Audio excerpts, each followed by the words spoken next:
I'll be reading two lectures on Eurocentrism, one after the other, which were presented at my Festschrift at the American Economic Association meetings, January the 4th, 2007. The first lecture is titled The Challenge of Eurocentrism. The second is titled Beyond Eurocentrism. And the first one is also subtitled 45 Theses. So each is a thesis in succinct form.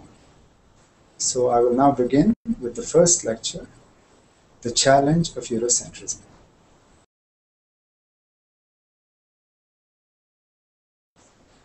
It is high time, in this late era, the high noon of modernism, to articulate a true cosmology for the sciences and the humanities, replacing the tendentious legacy of misogyny and misanthropy bequeathed us by the European Enlightenment, namely modernism. In that vein, I offer the following theses for due consideration, not for debate or argument, which is a rather fruitless modernist way, but for serious, sobrietous reflection. Now, there's no God's eye view of the world. So all is couched here in the implicit belief in the suchness of things, in the inherent maybe-ness of phenomena, and in their ineffable many-sidedness. These, by the way, are the methodological tenets of ancient Jain philosophy, circa 5th century BC, which, like so much that's unknown to modernist audiences, is amongst the world's foremost scientific traditions. Thesis number one. We are, contrary to the ruling precepts of Judeo-Christian ideology, self-realized and self-realizing animals at all times. Notions of progress and regress thereby carry no valency except as purely arbitrary constructions. 2. Nature has programmed us in many ways, so life on Earth, in its cosmic sense, is beyond anthropic notions of good and evil, no matter how inescapable such judgments might appear to be. Theorem. Men are endowed with the instinct to kill, women with the instinct to nurture, quite regardless of culturally specified roles and responsibilities that mediate such drives. Men and women constitute, therefore, two distinct subspecies, occupying differing or different ontic and epistemic spaces. Their respective cluster of traits I titled the paradigm of masculinity and the paradigm of femininity. 3. As hominids, we are endowed with no special tilt towards either equity or justice. Recall that nature, proverbially, is red in tooth and claw, and so are we. 4. Our species being is transhuman. It's what we share with the broader genus of hominids. 5. The meaning of life, if one exists at all, might simply be to be, not to become, and life is only solitary, nasty, brutish, and short under uniquely modernist ontology, epistemology, and practices. 6. Modernism was first erected in Europe, whence its synonymity with Eurocentrism. On the metaphysical triad of A near-blind faith in science, B, a self-serving and triumphalist belief in progress, and C, a philosophy of rampant materialism. Now, a fourth adjunct would be the readiness to deploy limitless statist violence to achieve policy ends. To cite even the great libertarian John Stuart Mill, it's quite all right to force people to be free. 7. Modernist civil society is a fateful innovation, set apart from the two prior universal archetypes. The hoary natural society of tribe, imbued with the cooperative paradigm of femininity, and the masculinist social frame of empire, run through with the eternal dialectic of war. It appears epistemically when masculinist greed overcomes the more mundane masculinist drives for power and domination, subverting in process the complex of feminine hospitalities that are implicit in familial tribal society. 8. Modernism constructs a rabid masculinist political economy of interest, the fount of all putative social contract notions of society, extinguishing wherever possible our primal feminine moral society of affections. Theorem. It is this gratuitous ravagement of the gratuity of kinship and affinity that lies at the base and is the root cause of all our modernist alienations. At its very zenith, this path leads us only to our emergent contemporary reality of a casino economy, a video culture, and a techno-polity. Theorem. Anthropic society is based on reciprocal affective ties, not social contracts. 9. Patriarchy, an anthropic universal, repeatedly unseats all our naive plans for amelioration. The best one can do here has already been achieved historically by tribal society, i.e., to imprison men's murderous impulses within the healing matrix of natural affinity kinship. In effect, the anthropic utopia has always been both immanent and pre-achieved. It is in no need of the gratuitous caricature of modernist invention. 10.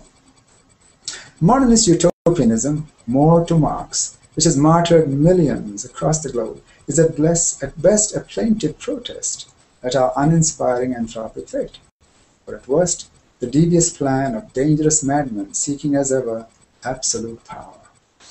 11. Indeed, all modernist agendas, left or right, need to be categorically rejected as specious. Theorem. Men in their collective aspect are not to be trusted with power, and modernist patriarchs, devoid of many natural stabilizers, least of all. Theorem. Indeed, all modernist paths, left or right, lead only to swift and sure perdition. 12. Modernist ideologies are both banal and destructive. They hold aloft the barren, dissembling, tendentious slogans of equality and freedom, the better only to ensnare us into serving the greater greed of the ruling orders. 13. Modernist nation-states, constructed on the notion of bellum omnia contra omnes, much as civil society, are imposed, inauthentic entities, uniquely European in provenance and devoid of anthropic meaning, that serve only to deceive and or alienate the subject orders. They neither correspond to nor serve our real anthropic needs or natures. 14. Civil society, the preeminent domain of all our anti-social drives and the high icon of liberals, is itself held together only by sheer force, economic dependency, and propaganda. Theorem. Economics is but the crown jewel of the hegemonic ideology of civil society, that is modernism. It is a program that uniquely promotes the modernist agenda, not the science it pretends to be. Number 15, democracy, reducing to a mere voting rule, is often the preferred internal tool for ruling strata, when in a state of equipoise, to resolve differences wherever possible without bloodshed. As such, it is far from being a modernist invention, but it's a patent fraud as far as subject peoples and civil society are concerned, and functions merely as an ideological instrument of mass deception. Theorem. Tribal formations aim at and achieve consensual and hence convivial modes of existence, far beyond the imagination of modernists. 16. Modernist institutions that rule the globe today are uniquely Germanic in origin, that is, German Protestantism wedded to Anglo-Saxon mercantilism. As Max Weber well understood, Protestant theology and capitalist ideology are near identical and homologous.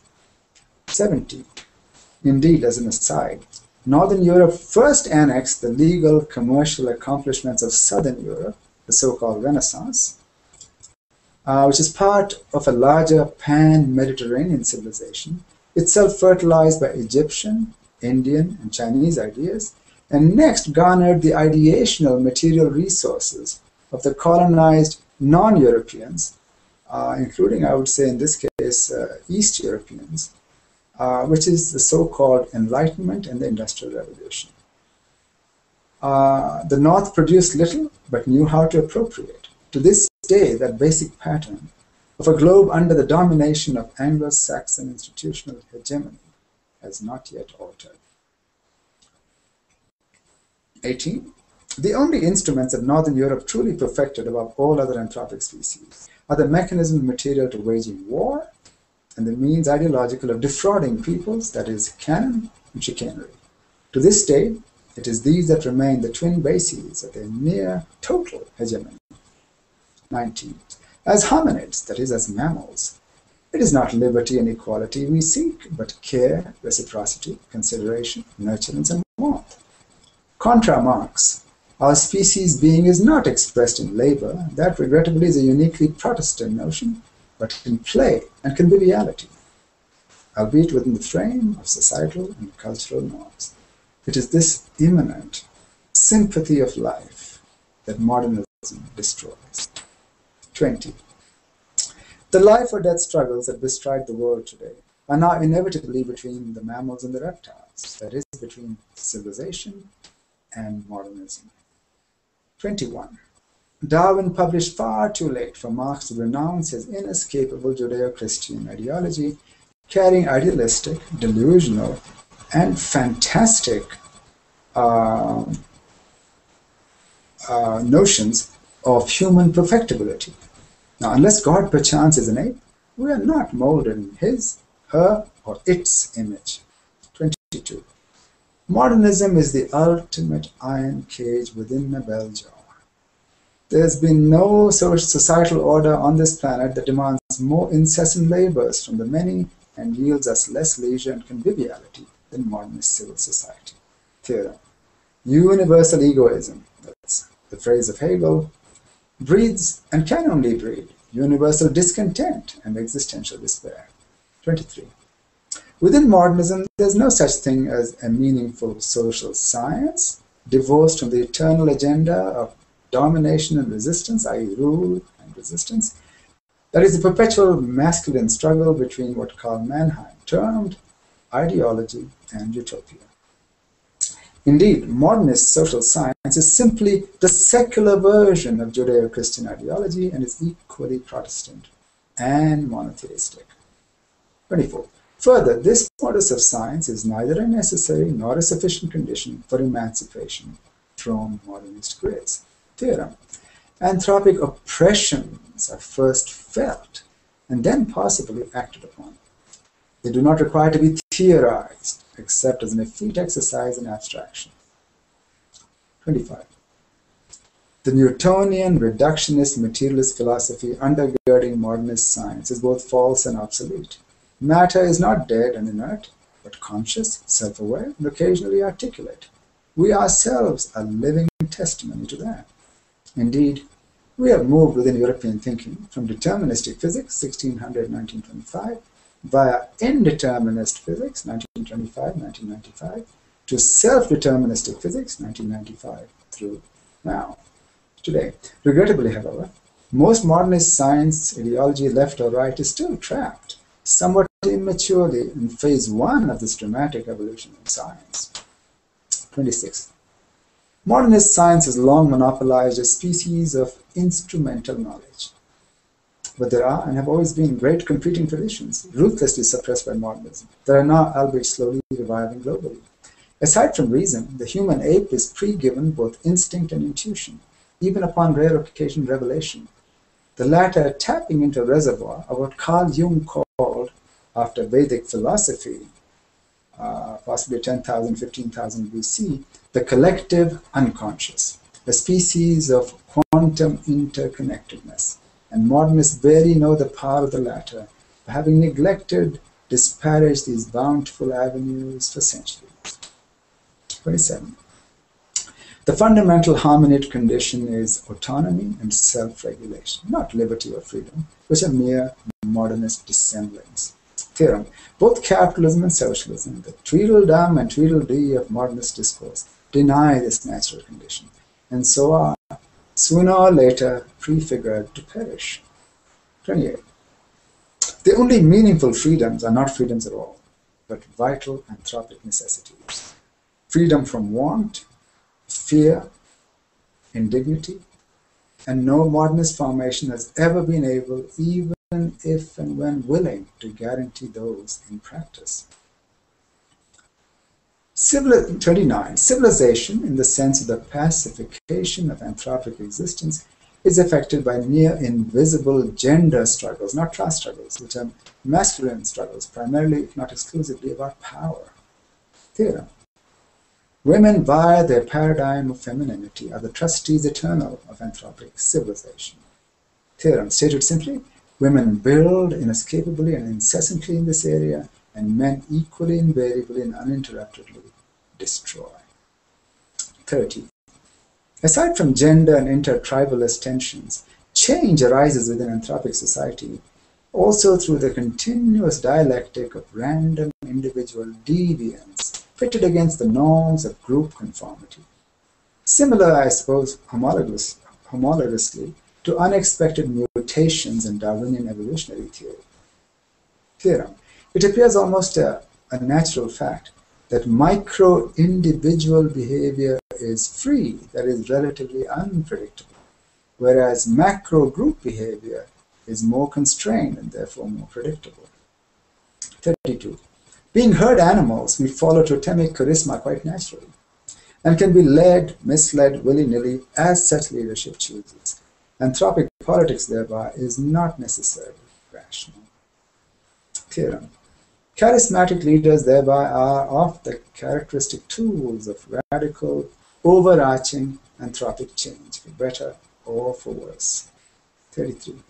Yet, despite these ills, oppressions of anthropic existence, there appears to be a natural shrewdness, perhaps a survival instinct, to the species that asserts itself, if only in the last instance, usually forestalling the ever-accumulating doomsday plans of our totemic leaderships. 34. Anthropic culture is particularistic and emphasizes uniqueness and difference. Modernism standardizes, universalizes, homogenizes, only as a prelude to conquest and control. 35. The provenance of what passes for morality and ethics lies in the natural anthropic species' need to rear the highly vulnerable human newborn safely and securely in the torrid war zones that masculinity creates spontaneously. 36. Given the natural role of women as the very first natural caregivers of children, they become in effect the original bearers of all human civility. Theorem. Indeed, women and children together form the fundamental constituent anthropic units. 37.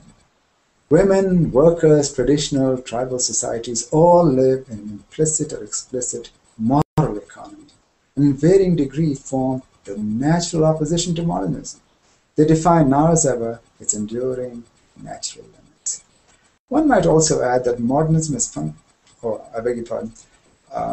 era 38 will flourish most naturally in packs and herds, that is in families and tribes, which is our natural state, and inevitably and transparently rot and decay in so-called civil society, succumbing to anomie and or angst or worse. 39. Theorem. Being natural creatures, the more we dwell apart from nature, the more pathology we adopt and assimilate on a continuing basis. 40. Contrary to many views, it is not the planet that is endangered by modernism, we are. Indeed, if modernism lasts much longer, it is we who will be gone, not the planet. In fact, in terms of species rise and fall, we hominids, we humans may well be at the critical margins today. 41. Freud, prototypically trapped within the dialectic of civil society, and in uniquely modernist fashion, was wrong about was wrong. Our manifest discontent is not with civilization, but au contraire, with the pathetic dearth of it in modernist society. 42. Religiosity, far from being a sop or an opiate, is simply the collective intuition of a larger cosmology than afforded by the bleakness of the anthropic prospect. That is, it's the ultimate search for transcendence intrinsic to our anthropic natures. Its truth value, case by case, is an open issue, not a closed one. Theorem. Religion is the spontaneous metaphysics of the species, and also the evolving repertory of its natural ethics. 43. Modernism fears religion, not for its reactionary, delusionary leanings, but for the exact opposite, its revolutionary, revelatory potential. In fact, the Protestant Revolution was uniquely modernist, that is reactionary, seeking to dull the moral and ethical force of hoary fundamentalist Christianity, an impediment to its own far narrower materialist misanthropic ambitions and agendas. 44. The meaning of anthropic alienation, a uniquely modernist condition, and more importantly its antidote, must now be abundantly clear. We need to relink with our internal mammalian hominid natures, that is, immerse ourselves within the affective values of kinship, real or ersatz, and realign ourselves within the rhythms of external nature. Last thesis, number 45. If, when we do, rejecting the bane of Eurocentric cosmologies, then it still is, will be, despite its inherently enigmatic nature, both a bounteous and self-fulfilling universe, as the Bushmen and the Aboriginals and legions of native cultures have always known. End of lecture entitled The Challenge of Eurocentrism.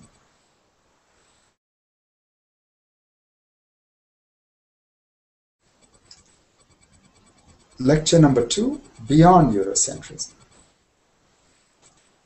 Breaking with the Enlightenment and its delusional modes of discourse involves necessarily returning to our organic roots in anthropic society, radically rent for centuries by modernist revolutions. We need therefore to reconfigure our placement in the universe, both social and natural, and reclaim our natural state of autonomy and self-regulation.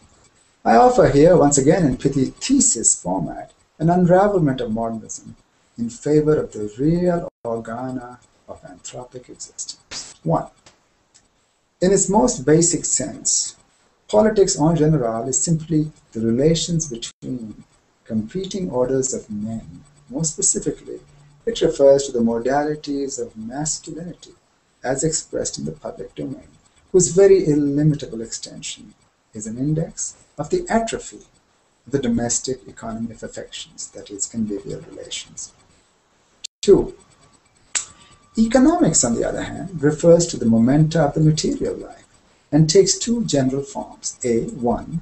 The efforts invested in garnering a conventional subsistence, which is originally a feminine, non-modernist activity involving various reciprocities within both natural and communitarian resources. And the other, the uniquely male-driven search for command over resources, that is, a surplus, potential or actual, involving asymmetrical and adversarial relations between disparate cadres of men, in overlordship over other men and women, other species, and nature.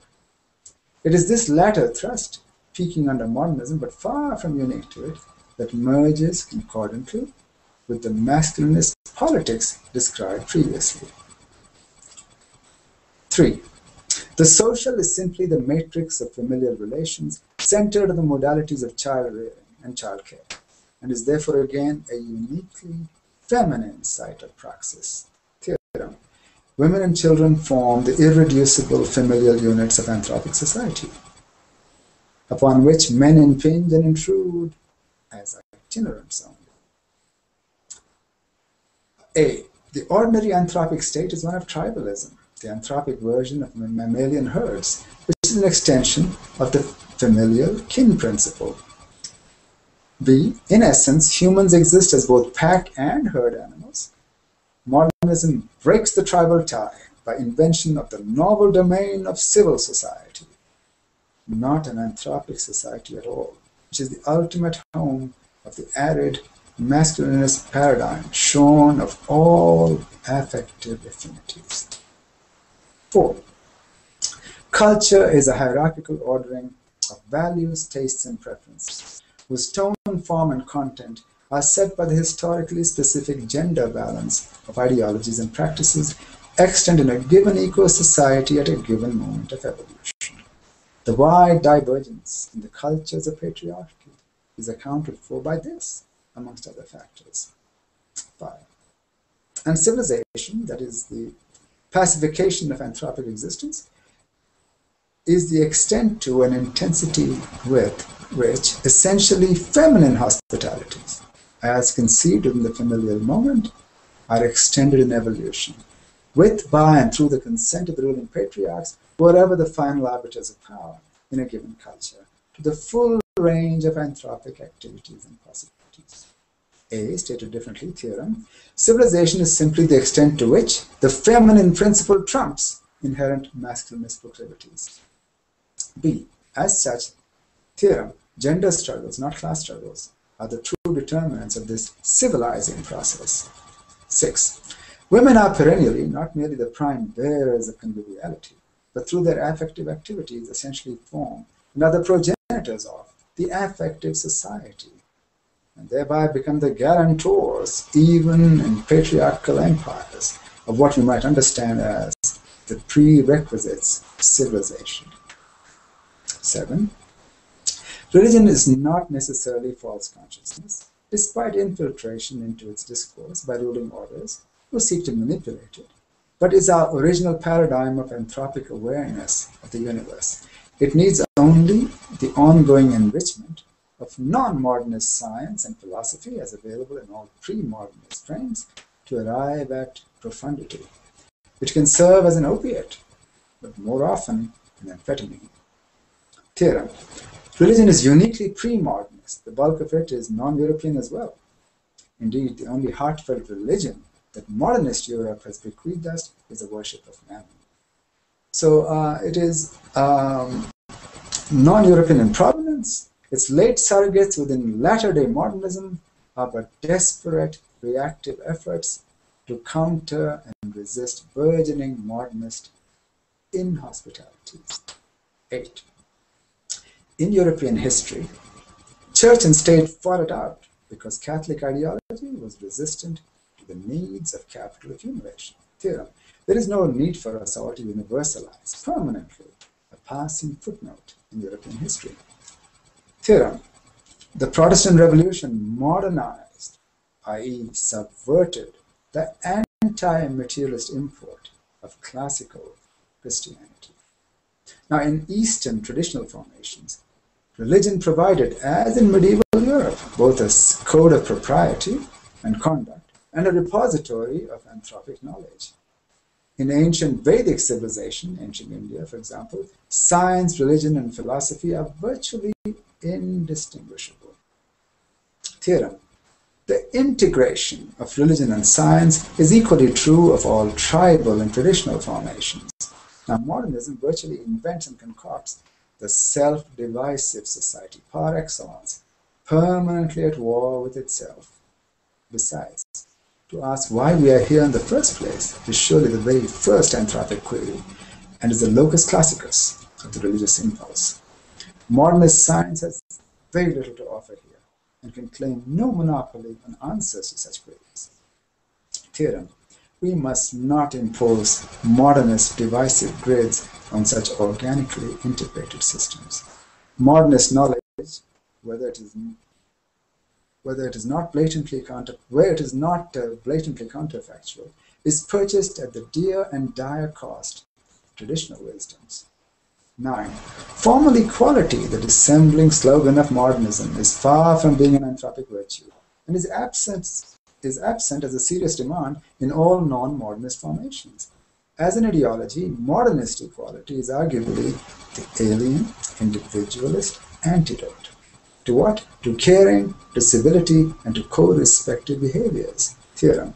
Anthropic hierarchies based on trusteeship are anthropic universals and are not inferior to abstract, barren, more to the point, fictitious modernist equalities, which leave us cold, separate, isolate, and uncared for. 10. Liberty, in its modernist usage, is similarly a negative, antisocial ideology, born again of a reactionary corporatism. Substantively understood, it's emphatically not a modernist invention, not even a modernist condition, except in its characteristically antisocial, corporatist, and alienating form. Under European conditions, libertarian sloganeering devolved from the need of the emergent industrial oligarchies to be freed of customary traditional restraints that curbed their manifests of expropriation. And in its individualist variant, as pervades the subject orders within modernism, it privileges only a very Hobbesian estrangement from others, which is no great boon. Indeed, such asocial liberties would spell, and have so spelled, the moral failure and collapse of society at the very moment of their success. Theorem. Modernism has invented neither individuals nor individualism, except in their asocial, misanthropic, and perverse forms. 11. Putative democracy reduces only to a formal voting rule, is not a virtue either, and is again a tendentious tool of modernism. An artifice simply, originally to resolve differences peaceably within the ruling strata, majority rule, its concomitant, is both divisive and corrosive, and breeds only anger and discontent. Traditional formations pursue a far more effective and satisfactory mode of participation, consensus building, which takes eons to achieve, but which leaves none behind, and where certainly 51% cannot trump 49%. Theorem. Hominids seek autonomy, which is communitarian and cultural in the extreme, not abstract freedoms. Theorem. Modernism destroys all autonomies in favor of mechanical dependencies created by either the market or the state. 12. The anthropic family is an exemplary pedagogical model of a natural and traditional institution. Notice, it is not based on equality, nor freedom, nor democracy, and yet offers the human animal all the nurturance vitally necessary for survival. Now imagine in this context, the almost madness of the high modernists Marx and Engels, who hoped astonishingly in some of their wilder fantasies to, quote-unquote, abolish the family. Theorem.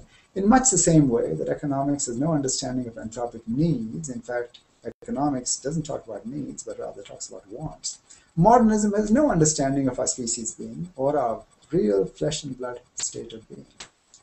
Whilst knowing better, despite its long-standing physics envy, modernism tendentiously likens us to free-fending atoms, that is, standard, homogeneous, and above all, manipulable entities. 13. The great escape from alienation is given by delinking, be it individually, in groups, and or as communities, epistemically and ontically, from the variegated logics of modernism, so we can reconstruct our lives free from modernist illusions and practices. This does not involve, at least directly, any need to, quote-unquote, seize the Winter Palace or confront power violently, which is the eternal masculinist temptation. In effect, modernism is self-subverting. Minus our willful consent to its epistemes, its hegemony simply ceases to be. 14. More explicitly, to be whole, we need to bring our lives and labors under self-direction and use all our inherited, arid and barren modernist roles, which confer no benediction with real meaning. So next time, perhaps, you say, have a nice day, in that routine, disembodied way. If you chose to mean it, you might even surprise yourself. Theorem. Modernism fails to survive scrutiny when confronted seriously with its own mythology. To challenge modernism, all we need to do is to query the formal rationality of the system with substantive rationality, formal justice with substantive justice, formal education with real education, and so on in our daily lives. Theorem. By demanding the impossible, as above, albeit in a routine way, we expose convincingly the hollow charades of modernism. 15. Life just possibly is meant to be lived, not theorized. Theorem. There is no need for a social science, only social empathy. In effect, the most pervasive, transcendent, anthropic need is to huddle. Even within masculinist patriarchy, we are heat-seeking, not light-seeking animals. 16. Theorem. To tame, contain the murderous predations of masculinity is a permanent challenge for anthropic civilization. It can only be so calm within the matrix of kinship, or the social economy of affections. This is what tribal, that is familial society, achieves superabundantly. It is the real anthropic paradise we modernist subjects have lost. 17. The current epochal struggle, speaking metaphorically of course, is between the mammals and the reptiles, and will not be won by modernism, since nature may not be supplanted for long by the artifice of culture. The world over, religion, which stands today for an anti-modernist, transcendent ethics, is in revolt against modernist tyranny. Its power to mobilize is simply inexhaustible. 19. In the end, we are fairly close to that climacteric, the spontaneous moral economy constituted by women, toilers, still close to their peasant roots and traditional cultures. And they will both survive and triumph. 20. We custodians of abstract words, and such are we in the academy, can assist their struggles, but only if we so choose. Theorem. We are the planet and do not dwell apart from it. And the planet through us will be fighting back. Theorem. Planets likely survive, but recalcitrant species don't. Therein lies our warning. Nature eventually repairs all trespasses against its will. 21. The challenge for sentient thinking beings is to intrude the sympathy of life into all our nostrums and engage modernism critically in all domains, in particular science, politics, and everyday living. Indeed, a simple slogan suffices to define this posture, as from the non-Eurocentered to the Eurocentric. You are not the standard. We are not on trial. 22. But the real challenge of Eurocentrism is to reclaim our anthropic natures once more and strip the imposed, delusory, material veils within which we sadly but daily hide our true anthropic affinities, both from ourselves and each other. Thank you.